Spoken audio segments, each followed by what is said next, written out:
if the underlying question is... you can't say definitively today that guns shouldn't be in schools?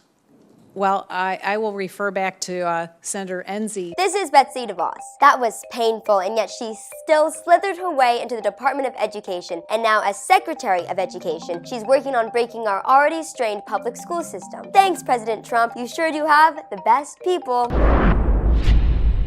Here's a quick lesson on all the ways Betsy Devos is royally f***ing up your education. Betsy is wildly unqualified. She has zero experience in the education system besides attending 2 private schools, which is perfect for running the entire public U.S. education system. At her confirmation hearing, Betsy didn't know the difference between proficiency and growth, which really shows off her lack of education, and that she didn't even bother to do her homework. During that hearing, she also suggested that schools should allow guns on campus to protect students from bears, citing a school in Wyoming. That's right, bears. That same potential Grizzlies school district just passed a law 4-2 allowing teachers to carry guns in school because the threat of bears clearly outweighs the threat of endless school shootings and gun accidents. Smart. In fact, while visiting Parkland High School, where a gunman killed 17 people, she used it as a photo opportunity and didn't meet with any students. Great outreach. Thanks for the visit. And just so you know, DeVos's brother, Eric Prince, is the founder of Blackwater, now known as Academy, which is a private mercenary army killer. She basically bought her way into office. She comes from one of the richest families in Michigan and, well, as Bernie Sanders has repeatedly pointed out, deep pockets equal deeper political roots. And say goodbye to separating church and state, she described her work in education as advancing God's kingdom, which is a totally normal way to talk about federal public education reform. She always looks like she was just interrupted from threatening to have someone fired over her Starbucks order. See here. It's probably not a good sign that she is constantly protested when she visits schools everywhere. Both DeVos and the Department of Education don't actually seem to know proper grammar, spelling, or actual facts, as evident by the tweets she and her department set out this year, which isn't the worst thing in the world unless you're in charge of educating America's youth. She can't tell Leslie Stahl if sexual assault statistics refer to actual assaults or false accusations of assault. Generally good to know which is which if you're trying to stop them. She's leading the Department of Education's attack on Title IX. Title IX ensures that universities have to investigate and try to prevent sexual assaults and gender violence. Funny thing, a college that Betsy just donated $10 million to is currently being monitored by the federal government because their gymnastics coach raped and molested hundreds, yes, hundreds of girls. In fact, she's given millions to the privatization of schools, the GOP, and conservative organizations, which is important when remaining impartial to the 75% of the country's secular public schools. She urged underpaid and overworked Oklahoma teachers to stay focused on what's right for the kids as they protested school funding cuts. It's hard to focus when you can't afford to eat, Betsy. She's currently pushing school vouchers on military families who oppose the Department of Education's redirection of funds that will take away from both military and civilian families who utilize the public school system. Have a sibling or friend with a disability? Well, if they accept the voucher program Betsy is pushing with all her might, they'll no longer be protected by the Individuals with Disabilities Education Act. That means schools don't have to help or assist students that may need help the most. Thanks, Betsy. She is also working hard to stop students who are defrauded by shady for-profit colleges from getting those fraudulent loans fully forgiven. Because when you have a degree from a school that doesn't exist anymore, it's really easy to pay them back. She never attended a public school, nor did her children, or probably anyone else she knows. So what the hell does she know about the public school system? She refuses to definitively say that the Department of Education will protect the rights of LGBTQ students, which is to say they probably won't. Her heart is with Dreamers as they wait out the DACA show. How sweet. Too bad her money is with Trump. She thinks it's funny to joke about the National School Lunch Act, a program designed to provide low-cost and free lunches to millions of students. I wonder if she knows what it's like to not be able to afford something, like a cabinet position. She refuses to visit low-performing schools. She claims it's because, and this is directly from the goddamn Secretary of Education, she's afraid they won't let her in. Can't say we blame them. Will every student succeed under the current Department of Education? Not if it's up to Betsy Devos. If you're as pissed off as we are about Betsy Devos trying to ruin our education, you can do something about it. We'll drop a link in the description so you can do that and help fight for students, parents, and teachers like you. Thanks for watching this episode of Ew on Prompt. Make sure to like and subscribe for more episodes just like this every single week. Stay tuned and we'll see you next time. The up truth about climate change. Climate change, does it exist? Yes. But Republicans are asking, does it really exist? The answer still is yes, but that doesn't seem to matter. I'm Pablo, and we're calling BS on climate change deniers.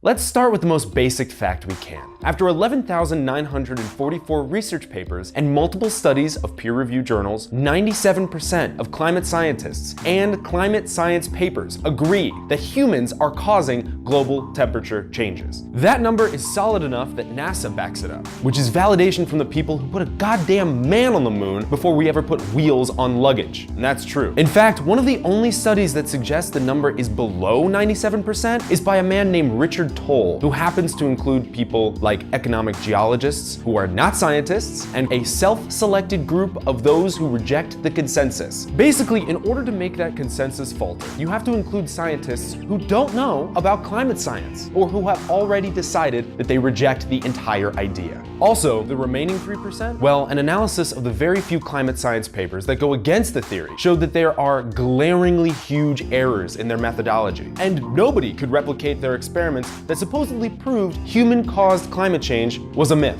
Most of them just cherry-picked data that fit their conclusion. And everyone who looked at the actual data was like, you can't do that, you idiots. And yet, because rejecting climate change means that companies don't have to alter their horrific pollution or adhere to stricter standards, there's a lot of corporate money trying to convince you that those 3% are fearless mavericks, standing in the way of a huge fake news conspiracy. Our president is one of those corporate f***s. After all, the US is now the only country in the entire goddamn world to reject the Paris climate deal. The most prominent organization working to discredit climate change is the Heartland Institute, whose efforts include visiting schools to explain why climate change is controversial and uncertain. Their support comes largely from major oil and tobacco magnates, such as the Koch Industries, ExxonMobil, and Philip Morris. Suspiciously, the Heartland Institute now keeps its donors' identities private. Also, the Institute uses those million-dollar donations to pay off a larger network of supposedly unrelated experts and bloggers who deny climate change. Another crazy coincidence that seemingly the only people to oppose climate science are people literally being paid millions of dollars by companies that would save billions from ignoring climate change. And because this is America, and these wealthy businessmen have more power over the media than scientists, that counter-narrative gets way more airtime than it should. By the way, in May, it reached 122 degrees Fahrenheit in Pakistan, and the atmospheric carbon dioxide level reached 410 parts per million, the highest it has ever been in history, since before humans existed. Or, believe ExxonMobil. So, if you do want your kids and grandkids to keep drinking clean water and live within 100 miles of a coastline, you should do something about this. Limiting your own consumption and pollution is already a good idea, but the super major huge problem is with companies that superly, hugely, majorly pollute. The only real solution is electing people to Congress who actually care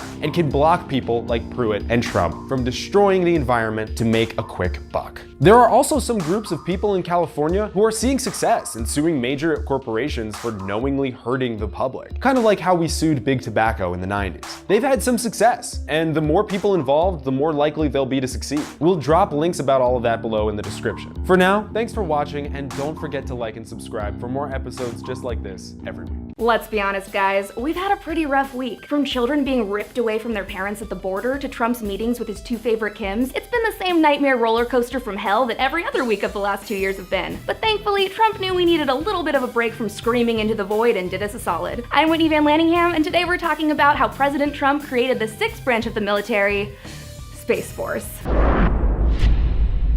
Space Force will be designed to help Americans achieve total domination in space, because according to Trump, it's not enough to simply have a presence in space. I have a question. Has Trump seen Star Wars? Because the last time a guy tried to rule the entirety of space, he lost all of his limbs in a lava-fueled lightsaber battle and created the Galactic Empire. What does total domination in space even mean? What's he gonna do, build a Death Star and aim the planet blaster at Russia till they agree that we're the only ones allowed to hang out on the moon? Nobody's forgotten what happened to Alderaan, dude. And at least Darth Vader was cool and scary looking. He He had that sleek black helmet and that buff robot body. Donald Trump starting the Space Force is basically what would happen if Jabba tried to build himself a Star Destroyer. In his incredibly incoherent speech, Trump explained that Space Force will be instrumental in securing America's total control over outer space, which is absolutely impossible and makes zero sense. We only know about 5% of creatures that live at the bottom of the ocean, and they exist on our own planet. It seems obvious, but I guess someone needs to say it. Space is infinitely vast. It's not like you can just Christopher Columbus the whole thing. And Trump fighting aliens? That would be a worse sequel than Independence Day Resurgence, and Bill Pullman won't be able to save our asses this time around. It would be exactly like that movie Arrival, only Trump would have groped Amy Adams' character and then fired her 5 minutes into the film. Normally, I'd be so excited about the possibility of our president fighting aliens, but I gotta quote Han Solo,